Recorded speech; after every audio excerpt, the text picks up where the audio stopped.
What's up, investors? It's the Russian dude, injured wrist, so no snap today, I guess not real one.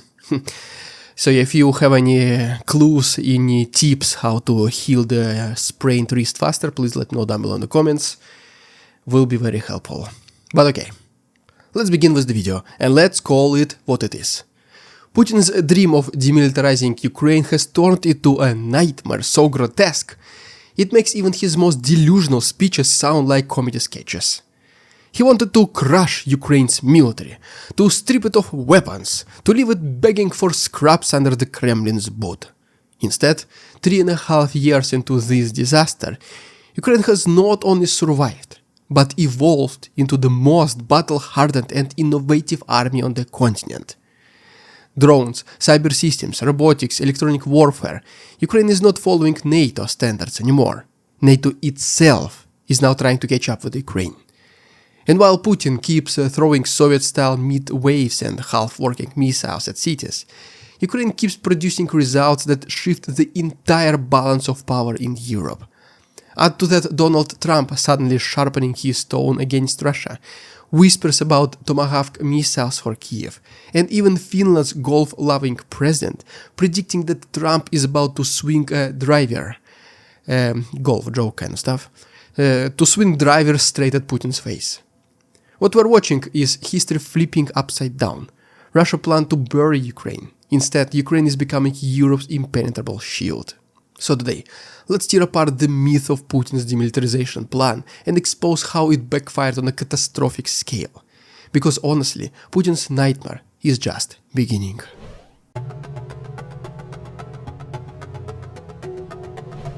Let's start with the part that terrifies Moscow the most. Drones. Putin's generals thought their Soviet-era air defense systems would swat Ukrainian drones like flies. Instead, Ukraine built an industry from scratch that now dictates the tempo of modern warfare around the world. Just think about it. A country that in 2014 barely had a functioning army is now teaching Denmark, Poland and the UK how to defend against and deploy drones. That's not just progress, that's a revolution. Denmark, for example, invited Ukrainian instructors after mysterious drones started buzzing over its airports and critical sites. Poland, which watched Russian drones breach its airspace in September, is building joint anti-drone training programs with Ukraine. Britain. They're not just learning, they are mass-producing Ukrainian-designed drones to fortify NATO's eastern flank. And let's not forget the United States, where Ukrainian delegations are already discussing joint drone production on a scale that could shift global military industries. We're talking about millions of these flying machines every year, if not months. This is not theory, it's combat-tested innovation. Ukrainian drones are not just tools, they are symbols. They flipped the Black Sea equation, shredded Russia's naval dominance, and now routinely strike deep into Russia's backyard. The so-called Fortress Russia now trembles at cheap FPVs carrying explosives, while Ukraine turns battlefields into testing grounds for the weapons of the future. Every new prototype gets trial by fire the next day, and this cycle of innovation is what makes Ukraine the Silicon Valley of war tech. And the best part about it all, building drones, unlike missiles, is literally not a rocket science. Pun intended, obviously. Research and development does not cost billions, and each finished product costs less than one single spare part of Putin's glorified, self-guided, autonomous, most innovative missile. And like mentioned previously, NATO itself is now adopting Ukrainian standards. That is how far the tables have turned. Ukraine, once considered a military dwarf, has become the mentor of nations that used to lecture it. For Putin, this is a humiliation in its purest form. Humiliation for a person obsessed with not being humiliated. He did not just fail to demilitarize Ukraine, he created a drone empire standing at Europe's gates. And these defenders even have the courage to step outside of their gates and attack the aggressor himself. But most of you already heard about Ukraine's glorious drone army. But what about the military itself, the people, soldiers? After all, we are not yet that far into the future where wars can be fought without human presence. Let's talk about the changes in the Ukrainian army in our next chapter.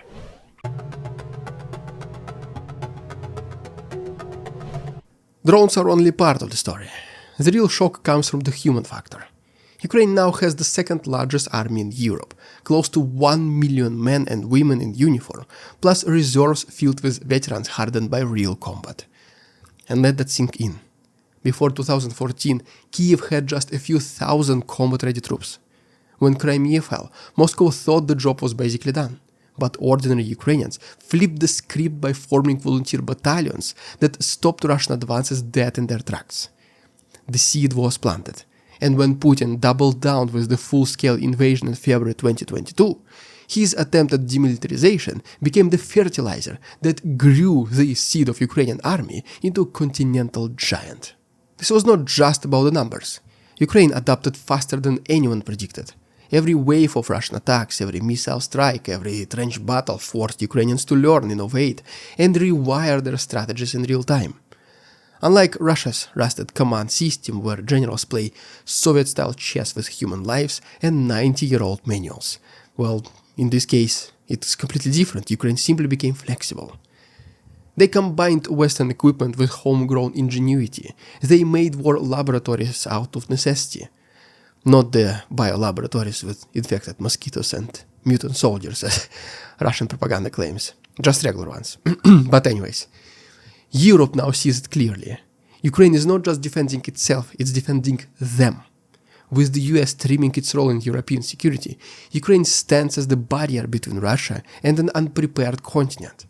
European leaders are waking up to a simple choice: fund Ukraine today or face Russia, or better say Putin, tomorrow. That realization is why investments keep pouring into Ukraine's defense industry, like the one of the most recent $100 million pledged at Defense Tech Valley by Western firms eager to plug into Ukraine's defense miracle. Putin wanted to break Ukraine's spine. Instead, he created a steel backbone that Europe now leans on. This is the nightmare he cannot wake up from. A Ukraine too strong to be crushed, too valuable to be abandoned, and the war too deep to just simply end. That is a lose-lose-lose-lose scenario in long term. That's why, unfortunately, the only thing left for him to do is to simply stall for as long as possible and hope that something will happen. That something was supposed to be Trump's presidency, but because Putin simply cannot help himself not to humiliate other leaders and not to show them who is the real man in the house, ironically Putin himself destroyed his probably the best chance at ending this war on his terms. Because the position of Trump about Russia is switching, and doing so very fast. Let's talk about it in more details in our next chapter.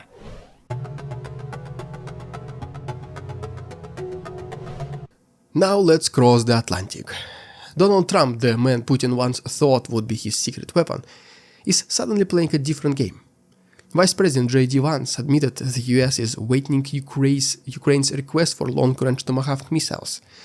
And these are no mere toys anymore. They are 2,500-kilometer beasts that could hit Moscow itself.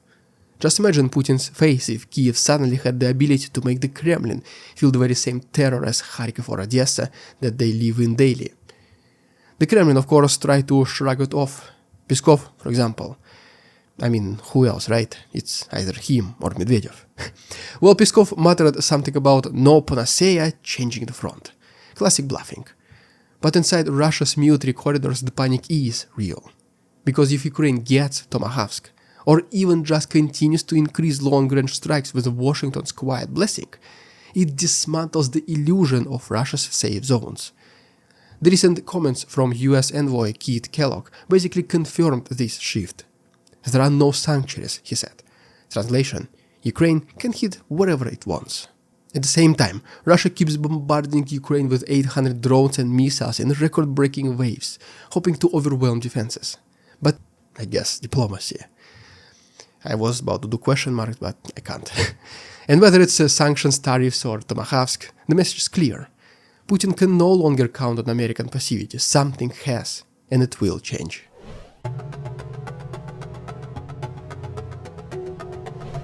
While Washington toys with its arsenal, Europe was no longer content to sit on the sidelines.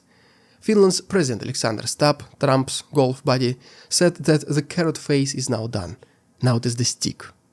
If even golf course diplomacy concludes that Putin only understands brute force, well then you know the game has changed. Stubb even joked about Trump swinging a driver at Putin's face. Funny line, but also deadly serious. Europe is aligning with the idea that Moscow must be hit where it hurts, not smeared with dialogue, at least not anymore. Because honestly, time for talks with someone like Putin should, and probably now is, over. Europe is also waking up to the necessity of restructuring its own systems. Moves are underway to bypass Orban's veto and fast-track Ukraine's EU accession. Frozen Russian assets, 170 billion euros of them, are being eyed to finance Ukraine's survival. These are not symbolic gestures, they're tectonic shifts. And the idea is very simple. Make Russia pay for its crimes directly or indirectly, and better so, use Russia's own money to do so. Then Alexander Stubb made another crucial point. Ukraine's war is not just Ukraine's problem. Russian drones breaching Polish skies show what is at stake. Strengthening Ukraine's defenses means strengthening Europe's. Every Patriot battery in Kyiv is a shield for Warsaw, Berlin, or even Helsinki. Every drone Ukraine builds keeps Russian terror further from European borders. In short, Europe is finally accepting that Ukraine is not a charity case. It is a frontline state holding back a storm. And instead of pity, Ukraine now earns respect. The irony of it all is brutal. Everything Putin feared the most, he created with his own hands. NATO expansion, please welcome Finland and Sweden. Weak Ukraine, how about second biggest military in Europe? Alcoholics and drug addicts in power. Just look at Medvedev. And the longer he drags this war out, the sharper that nightmare becomes. Ukraine is not just surviving, it is rewriting the rules of European security. That is the story, that is the flip. The so-called demilitarization has become a curse, and the more you look at it, the more obvious it is. This war will not end with a weak Ukraine. It will end with a Ukraine stronger than anyone, including Putin, ever imagined. And Vladimir Vladimirovich is the chief engineer of this project. Well, there you have it, guys. If you haven't done so already, please subscribe to my channel for more videos like this. You can also follow me on Instagram for my, powerlifting journey, which made me injured. If you want to send some direct tips to me in my messages, you can once again do it on Instagram. The link is down below. If you wish to support our work, the links are also down below. Thanks much for watching. See you tomorrow. We won't succumb to their tricks, the facade they try to sell, their twisted words and feeble claims on us all.